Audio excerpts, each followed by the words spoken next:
Squid Game Season 2 has well and truly been binged by us as it's become Netflix's biggest debut ever, with this season of the show being one that caused a bit of a divide amongst the fanbase as many people didn't think that it was as strong as the first. One episode in particular that had so much weight behind it and was an episode that drew me straight back into the world and probably became one of the best episodes that the show has ever produced was the first episode of the second season, the episode titled Bread and Lottery. This episode took us on a real ride. We felt tension, we saw passion, hunger and desire, and we saw the end of a character that was ominous but loyal to the very thing that he committed the people that he recruited to. So with that, I couldn't not do a video and discuss exactly why this episode was perfect. So let's get into it. Here is why Squid Game Season 2 Episode 1 was perfect. Just to let you know, this video will contain spoilers. The final scene. Well, I'm actually going to begin this episode by talking about the ending of the episode. The final scene in this episode was something that I thought was poetically beautiful. We saw a twist on the game Russian roulette, and instead of there being one bullet and the chamber being reset every time, we saw both the recruiter and Gi-Hun working their way through the gun round by round until it eventually landed on somebody, which meant that they'd meet their end. What was poetic about this was the fact that the recruiter stood by the very thing that he lived by. He participated in a game and followed the rules right down to the bitter end. Even when there was the opportunity to kill Gi-Hun and walk away, he lived by the games and he died by the games. The very thing that he dragged the most helpless of people into. This scene was actually structured so well. For example, we had the song Time to Say Goodbye being played, which automatically set the tone and mood that somebody was going to be leaving the show due to their death. This song is actually one of the most popular songs to be played at funerals, so it symbolized death being on the horizon so well. We had the red lighting that was hitting half of the characters' faces, which showed that there was that 50% chance that one of them would be killed right up until the end. And the dark, rainy night almost provided that showdown setting that we'd been waiting the entire episode for, from the very moment that it opened right up until it cut to black at the end. This was definitely one of the most tense scenes in the episode. Having that very person that Gi-Hun had spent the whole episode obsessing over and looking for sat mere centimeters across the table from him and exchanging words was something that we'd all been waiting for. Staring each other directly in the eyes as they were each going to pull the trigger and face their death. It was action-filled in the most subtlest of ways and I was hanging off the edge of my seat. Even shots like this, with them both being on the opposite sides of the room separated by an archway, it was a visual representation of how they were both on completely different sides of this battle, and it worked so well. Conversing whilst not even looking at each other, contrasted with minutes later looking directly into each other's eyes as they would have been the last thing that they would have seen. It was simply incredible decision making and structuring. I'd even argue that the glossy, vibrant pink furniture that stood out in the room that was full of darkness and death had its purpose.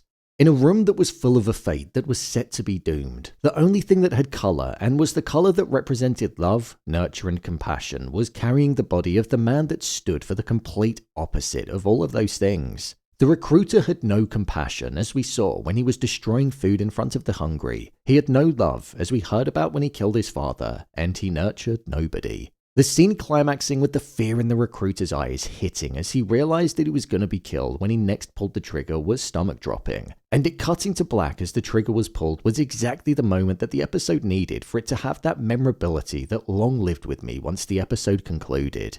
The foundation building for Season 2.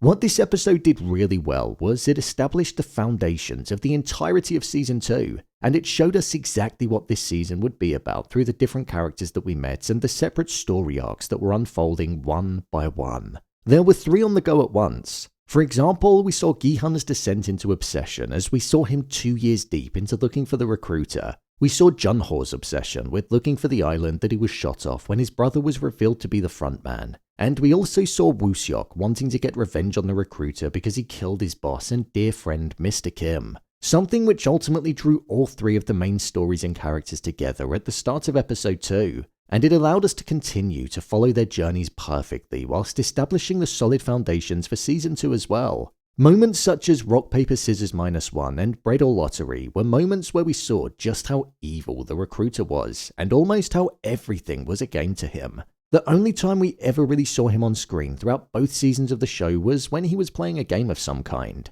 from Gi all the way to his twist on Russian roulette where he ultimately died. Even the fact that he was covered in Mr. Kim's blood when he was playing his final game with Gi-Hun. He could have wiped it off, but he chose not to, almost showing that he relished in being the games master and witnessing the suffering.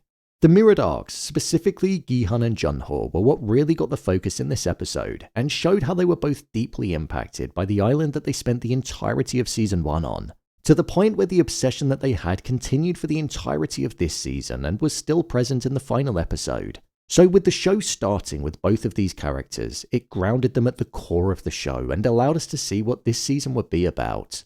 The games.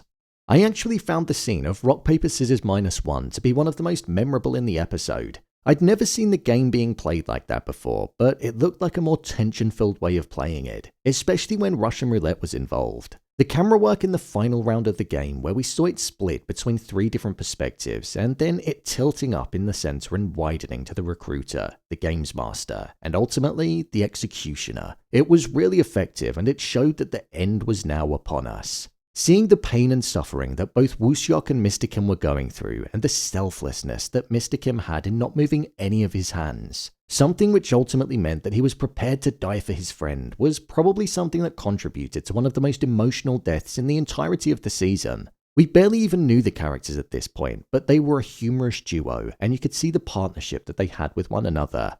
The sweat that was seeping off of them, the fact that they were shaking uncontrollably, and the fact that they were covered in blood really made this scene feel immersive, and like we were there alongside them. Contrasts are often really effective in TV and film, and we had this with the panicked, begging for their life state that Woo-Seok and Mr. Kim had, and then the extremely calm and docile mindset and persona which was present with the recruiter. The visuals.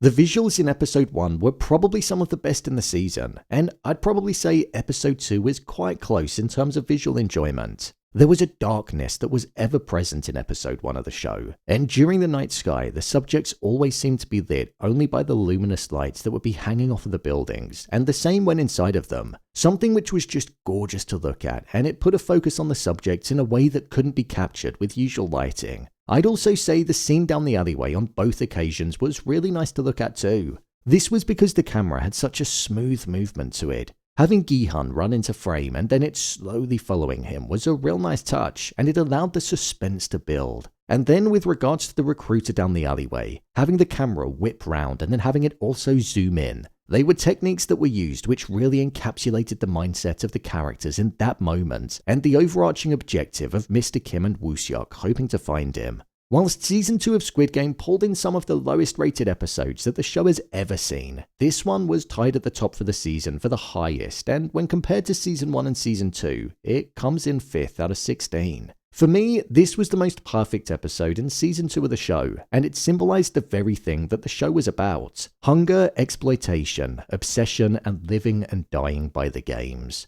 All whilst taking us on an emotional, action-filled ride that allowed us to witness the downfall of a character that, you could argue, recruited us to the games.